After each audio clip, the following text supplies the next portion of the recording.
a lot of the conventional agriculture that we have is destroying. It's going in a negative direction. It destroys the soil, depletes the soil nutrients, and goes a different way. So sustaining is creating an ecosystem that sustains it and keeps it from degrading. And that's a good thing.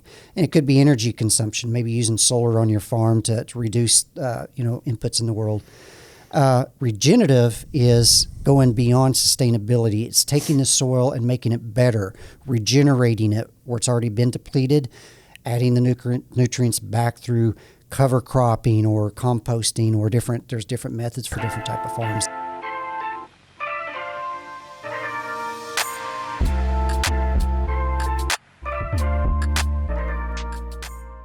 Hey everyone, welcome to Ultra Life Today. I saw an interview a number of weeks back that actually got me excited and filled with hope for the first time in a while. I've been into health since I was 16, and I just continue to see things that fragment our society and our health, pulling people apart.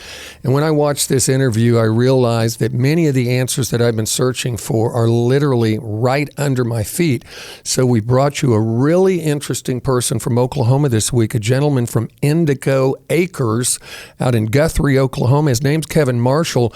We're going to talk about regenerative farming. We're going to talk about the difference between these types of foods that are grown the way Kevin grows them and the way other people grow them. And I think by the time you end this, you're going to be inspired. You're going to be filled with hope that we can actually do things to change a lot of the situations in our world that have been plaguing us. Kevin Marshall, Indigo Acres, welcome to the podcast. Thanks for having me. I'm glad to be here. Yeah, we're so stoked. I met you at a dinner with your wife that we were hosting for health coaches that do natural grocers. And I happened to be privileged to sit near both of you. And when I started hearing what you were doing, I just kind of put a place marker on that. And it's like, someday, and here we are. Today's that day. Yeah, I'm so excited about it. So, I'm always interested in a bit of backstory. I remember that day sitting there eating dinner with you both and hearing how you basically exited a 35-year career in information technology. And what did you do? You went out and stuck your hands in the dirt and started doing something completely different. And I'm like, I've got to hear this story. So tell me how that actually transpired for you. Maybe there was something knocking on your heart for a long time, but I'm really intrigued to hear about that.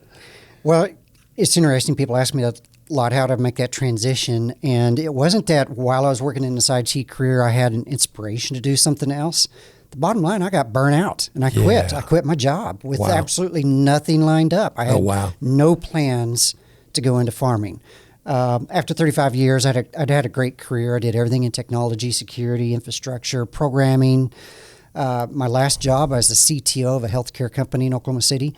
Had responsibilities, all the IT infrastructure for 3 hospitals, about 75 to 100 medical clinics, physical therapy, and became very stressful. The corporate world has changed. There's a lot of profit, and we could use the word greed.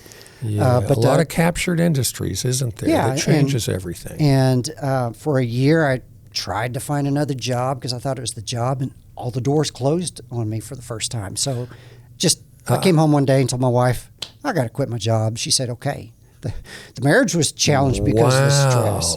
Wow. How cool to have the support of your spouse. Well, I think That's as either that amazing. or pack my bags and get out might have been. There you go. There you go. But we said, hey, we're going to have to quit our job. We're going to have to sell the house. And we did. So we quit the job, gave notice, transitioned out of that company, left with 6 weeks notice, left on good terms. Then we sold our house and bought a little acreage out in the country with absolutely no plans. This is incredible. To start farming. I had been a gardener my whole life and had that as a passion, and we had some chickens out on this little acreage and started a little bigger garden. But I was like, what are we going to do for money? I kept continuing to look in a career change in IT. I kept trying to call companies. I got some phone interviews, but those doors just kept closing. Been in my free time, which I had a lot of it finally for the first time, started a large garden, and Robin finally said, you need to start selling your vegetables at the farmer's market. And my response, I think, was, are you on crack? Right? This is not a business. And we're certainly not doing this for a living, I know nothing about farming. And so I fought that for about a year and struggled and thought about it and prayed about it. And little by little, it's like, maybe I should try. And after a year, we jumped in and submitted an application to a farmer's market, got accepted, and spent way more money on signs and booths and tents than we actually had produce in the stand. But our first week we sold $104 of produce, and I walked away stoked knowing I was going to say, I to... bet you felt like a king because you hadn't made that equation that this could enrich our lives personally by eating, but then it can actually enrich our lives, and we can be passionate about something. I bet it was hard to be passionate about IT for all those last years, especially. For the last several years, and it was time to make a change. So, I got the bug, and I'm going to do this the rest of my life. Now I got to go learn how to farm. Yeah, no, you're not alone. You know, one of my favorite stories in the Bible is the Apostle Paul, and he's wanting to go somewhere, and he's on a mission, and the doors keep closing on him. Mm-hmm. And finally, there's only one left, so he goes down that road, and the rest is history. You know, he remained in that place several years. That's so kind of like powerful. Jonah and the whale. I fought and argued with God for a year. I'm like, no, that's not me. That's not me. And, the doors were closed, and finally I got thrown out on the beach, I guess. That's fantastic. And it's like, oh, this is where I'm supposed to be. And my life has been great since. So remind us what age you actually were when you made this transition. So when I left the corporate world, I think I was about 51, and we started Indigo Acres when I was 53. Okay. I just got to ask because I didn't even think about it. Why Indigo Acres? Where'd the name come from? Several years before we started the farm, we started learning about healthy living and food. We attended a seminar at our church by Jordan Rubin, the founder of Garden of Life, and we became passionate. My wife became a health coach, and during her early years, she started using the phrase "eat the rainbow every day," a variety of colors to make it healthy. And so when we started it, we wanted to incorporate that in. Indigo is one of the official colors of the rainbow. It is indeed. Orange acres or blue acres didn't make sense. Indigo acres and red, orange, yellow, and blue are very boring words. Indigo rolls off the tongue, and it's like, woo, get my attention. So it has to do with the rainbow. Yeah, okay. So you've told us a little bit about moving into this and how it just kind of found you, which I love those stories. Something found, my passions always have a tendency to find me. I don't end up finding them, and that keeps me energized, keeps me going back. In those early years of Indigo Acres, and how many years have you all been doing this? This is our ninth season. Ninth season, okay. In those early years, what are some things that just hit you in the face that were these bottlenecks and challenges that you're just like, did I make the right choice here? I'm curious. Every day? Every day for about the first 4 years, 5 years, maybe year 6. There's been that.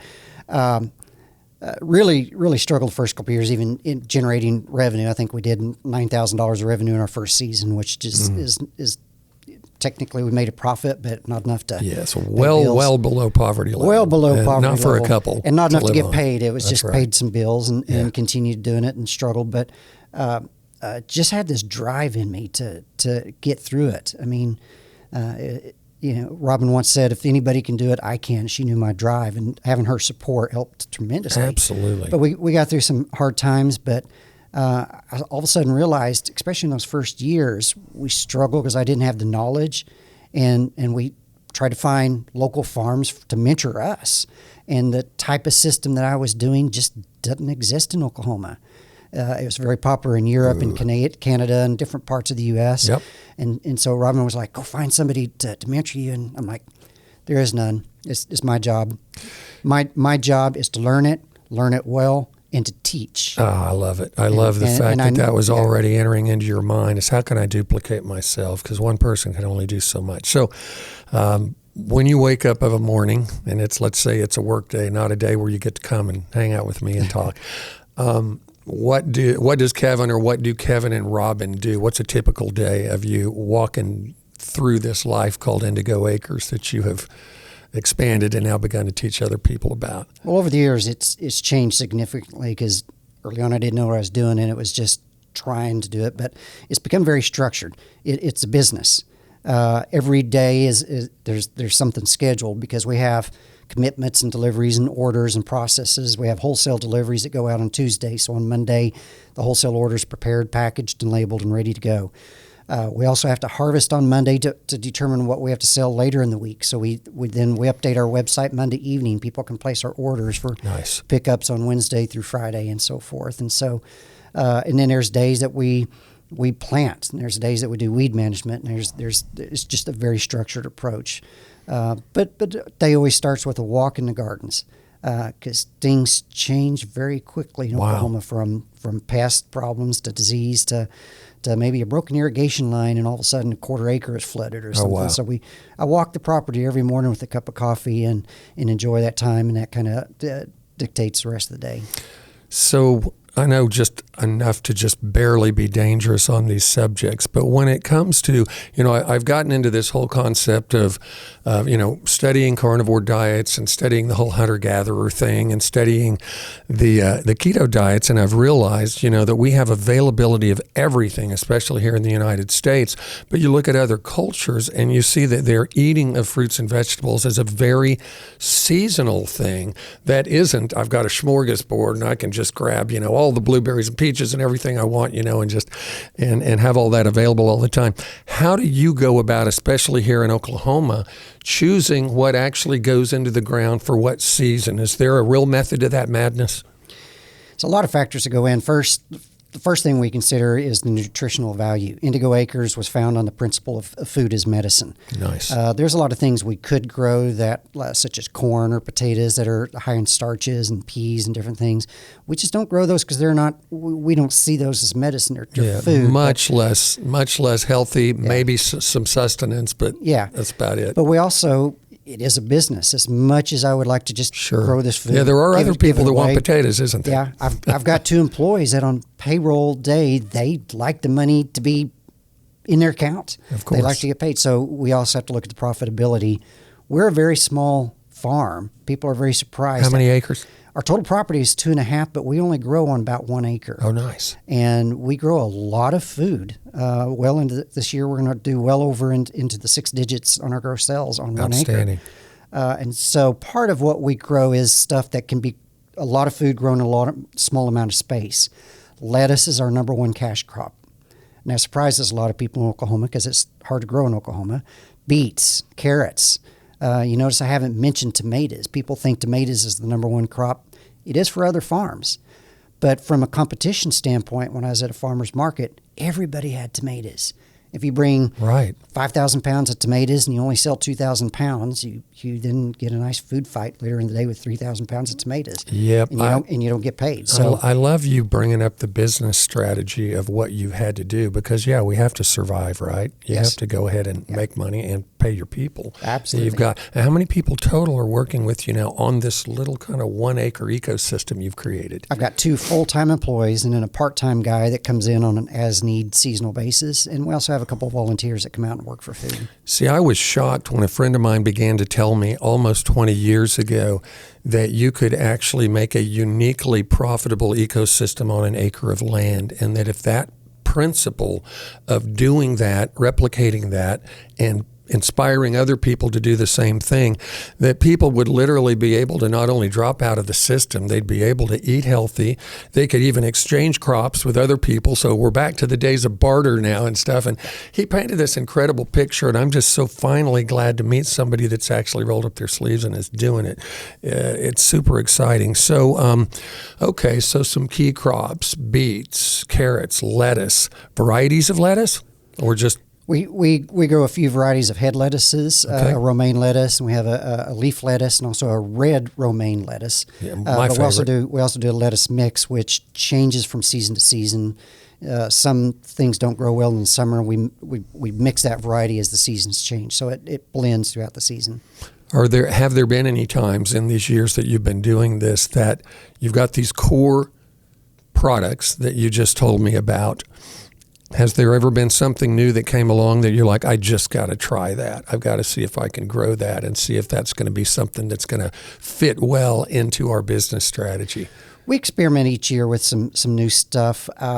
Give me an example, Fortunately, early on, in my learning curve, I met a national consultant guy named Michael Kilpatrick that's been to Oklahoma and came to our farm once. Nice. And he mentioned never experiment with more than 5%. Don't go out and put a third of your stuff in a particular crop that you don't know will grow in your environment or be able to sell in your environment. Yeah. But one of the products that we then did add on a very small scale early on is this little thing called kohlrabi.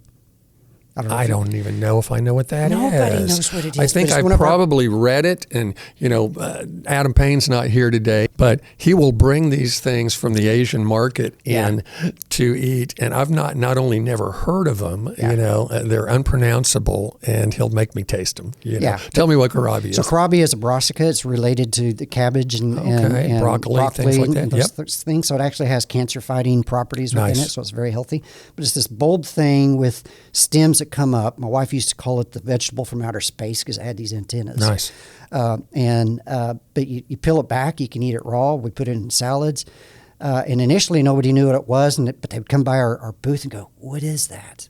We joke about it, and we give them a sample, and they're like, "That's good." And come back. Now we have people going, hey, "When's the broccoli or the kohlrabi going to be ready?" So way cool. We don't make a lot of money on it, but we do add it because it brings our customers in. I was actually going to say that's a pretty cool hook. Yeah, it is. When you have something up there that they've never even read before, and you're like, "Hey, you need to try this." That's a great idea. So I've heard the word now. It's been the buzzword that is used throughout the corporate world, sustainable. And when I watched this documentary, or first of all, saw this interview and then watched the documentary initially called Kiss the Ground, I was like, forget sustainable. Let's talk regenerative. This is a whole different planet and world that I was unfamiliar with. Tell me, describe for us what this concept maybe of sustainable is, which certainly can carry over a little bit into regenerative, but it's a whole new ballgame when you're doing regenerative. Tell us about that. Yeah, so the first kind of the difference of the two, sustainable is exactly that, sustaining. A lot of the conventional agriculture that we have is destroying. It's going in a negative direction. It destroys the soil, depletes the soil nutrients, and goes a different way. So sustaining is creating an ecosystem that sustains it and keeps it from degrading. And that's a good thing. And it could be energy consumption, maybe using solar on your farm to reduce inputs in the world. Regenerative is going beyond sustainability. It's taking the soil and making it better, regenerating it where it's already been depleted, adding the nutrients back through cover cropping or composting or there's different methods for different type of farms that actually implements that the soil continues to improve on its own. So my family actually had a wheat farm forever. I didn't get raised on it. We had people that owned several farms, and they would own their own, but then they would go ahead and plant and work our farm as well. When you've got somebody doing that, and this is what is so strange, when you see the interviews in some of these documentaries out there, you have individuals, Kevin, that you'd think a 50 or 60 or 70-year-old farmer would remember the time when they actually were farming on real soil. And yet, as you see these people that are mentoring these farmers in these local community meetings, and you find out that they're like, yeah, I think my great-grandfather did that, but that's not anything we've done for several generations now. It's all about laying down the chemicals and all that kind of stuff. What are the reasons that, there's obvious, I'm a very non-chemical guy. There's obvious reasons not to use chemicals, but what really drives the health of the soil by not using chemicals? Because you mentioned something about saying, Josh Bell, you paraphrased is there's soil and then there's real soil. And you got a lot of fake soil out there that's not really doing anything but degenerating. And what you're doing is turning something around that is regenerating something that is necessary for our environment, our ecosystem, our planet. So, yeah, tell me about the whole what's happening when you're taking chemicals out. Maybe how long does it take somebody? I think in the past when conventional farmers would see this kind of stuff, they would just go, we can't ever turn the corner. We're relying on government subsidies. We can't do any of this stuff. So what do? Give me a little snapshot before we move into our next segment here of why you don't use chemicals and what magical happens when you stop using them. So you said soil versus good soil. We call it dirt versus good soil. Okay. Dirt is just dirt. It's dead. Yeah. It's just powder. It's dust. Think of it that way. Okay. Soil is an ecosystem. If you took a shovel and dug down in there and got a microscope and looked into it, you're going to see fungi and bacteria and all kinds of living creatures. It's said in healthy soil, not dirt, in one handful of healthy soil, you can have anywhere from 1 to 7 billion with a B. living Wow. organisms. And so when you use chemicals, it starts destroying that life. That life dies. When you till it, it dies. So what we're doing is creating an ecosystem by not adding chemicals and killing it and not adding stuff. What happens to the plants? This fungi goes over here 6-7 feet away from my plant, grabs some nutrients that's not being used, and creates this chain towards the plant's roots. And the roots releases these carbohydrates or starches to feed the fungi, and the fungi in turn feeds the plant. So this ecosystem is a healthier environment for the plants to live. Nice. You've been listening to Kevin Marshall of Indigo Acres. If you want to reach out and find more about what they do, indigoacresok.com. This is Ultralife Today. If you enjoy what we're doing, thank you. Like, subscribe, share. Keep doing what you're doing. Thanks.